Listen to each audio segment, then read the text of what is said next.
নমস্কার। Astrology with Anjan চ্যানেলে আপনাদের সবাইকে স্বাগত জানাই। আমি অঞ্জন মুখার্জি। আজকে যে ভিডিওটা আপনাদের জন্য আমি নিয়ে এলাম, বিশেষ করে কুম্ভ রাশির যারা জাতক জাতিকা আছেন তাদের জন্যই আমার এই ভিডিওটি। তো তারা মন দিয়ে দেখবেন এবং আমি যা যা বলবো অন্ততপক্ষে আপনি 1.5 বছর এটা মেনে চলুন। কেন 1.5 বছর বললাম না, রাহু কুম্ভ রাশিতে অবস্থান করেছে 18ই মে এবং সে ওখানে থাকছে আপনার ডিসেম্বর 2026 5 তারিখ পর্যন্ত। তো এই যে 1.5 বছর রাহু যে ওই ঘরে থাকছে, এই ঘরে থাকার জন্য জাতক জাতিকা যারা কুম্ভ রাশি তারা কিন্তু কর্মক্ষেত্রে তারা বিশেষ সাফল্য পাবেন আশা করা যায়। তারা যারা আর্থিক দিক থেকে এতদিন ধরে বঞ্চিত ছিলেন, যাদের অর্থ সংকট চলছিল, তারা কিন্তু আজ এই অর্থ সংকট থেকে মুক্তি পেতে চলেছেন। 3 নম্বর কথা হচ্ছে প্রমোশন পাচ্ছেন না, তারা প্রমোশন পাবেন। আর যারা ছাত্রছাত্রী তাদের ক্ষেত্রেও বলে রাখছি যে যারা নাকি পড়ার ক্ষেত্রে এতদিন সাফল্য পাচ্ছে না বা মন লাগছে না বা পড়ার প্রতি যাদের কোনো দিন মানে বাবা মা চেষ্টা করেও তাদের পড়ার দিকে আনতে পারছিল না মনোযোগ, তারা কিন্তু এবার মনোযোগ দেবে পড়ায়।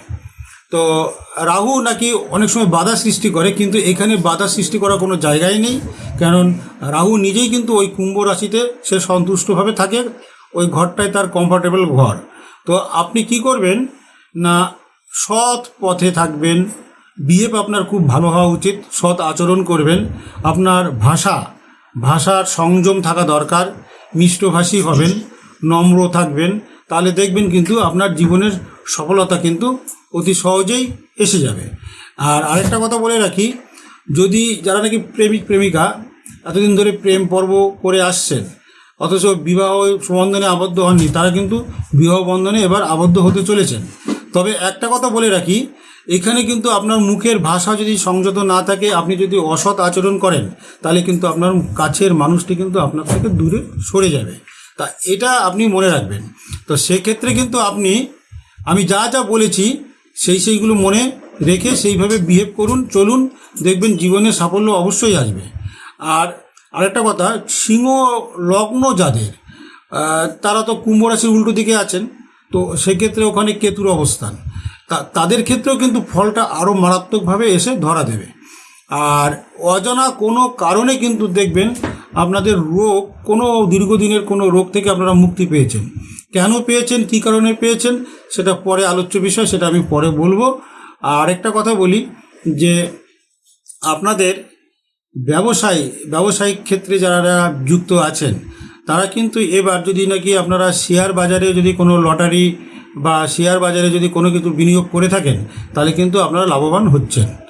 তো আপনাদের এই সব করার ক্ষেত্রে কিন্তু একটা কথা সবাইকে বলছি, সে ছাত্র হোক, কর্মরত যারা আছেন তারা হোক, বা প্রেমিক প্রেমিকা যারা হন, তাদের একটা কথা বলছি, সৎটা হয়ে থাকতে হবে। অনেস্টলি না হলে কেন হচ্ছে, শনির ঘরে অবস্থান করছে রাহু, শনি কিন্তু ন্যায় দণ্ডের প্রতীক। তো সুতরাং আপনাকে যদি এইগুলো মেনে না চলেন, সৎভাবে না চলেন, তাহলে কিন্তু শনি দেবতা রুষ্ট হবেন, আপনি কিন্তু কোনোভাবেই নিজেকে দূরে সরিয়ে রাখতে পারবেন না, আপনি কিন্তু তখন খারাপ ফল পাবেন। ভালো ফল পেতে গেলে রাহু এসে গেছে, আপনি ভালোভাবে থাকুন, ভালো ফল পাবেন। এবার একটা কথা বলি, আমি যে ভিডিওটা করলাম এটা কিন্তু 1.5 বছর আপনাদের জন্য প্রযোজ্য। 1.5 বছর পরে কি হবে সেটা তো পরের কথা, পরে বলবো। এক কথায় এক ভিডিওতে সব বলা যায় না, সেই জন্য আপনাদের বলা রইল যে আপনারা যদি আমার সাথে যোগাযোগ করতে চান, স্ক্রিনে দেওয়া যে নাম্বার, ওই নাম্বারে হোয়াটসঅ্যাপ করুন, কমেন্টস বক্সে কমেন্ট করুন, অথবা আপনারা সরাসরি ফোনও করতে পারেন। তবে সেক্ষেত্রে ফোন ধরা তো এত ফোন আসে, সেগুলো তো সবসময় ধরা সম্ভব হয় না।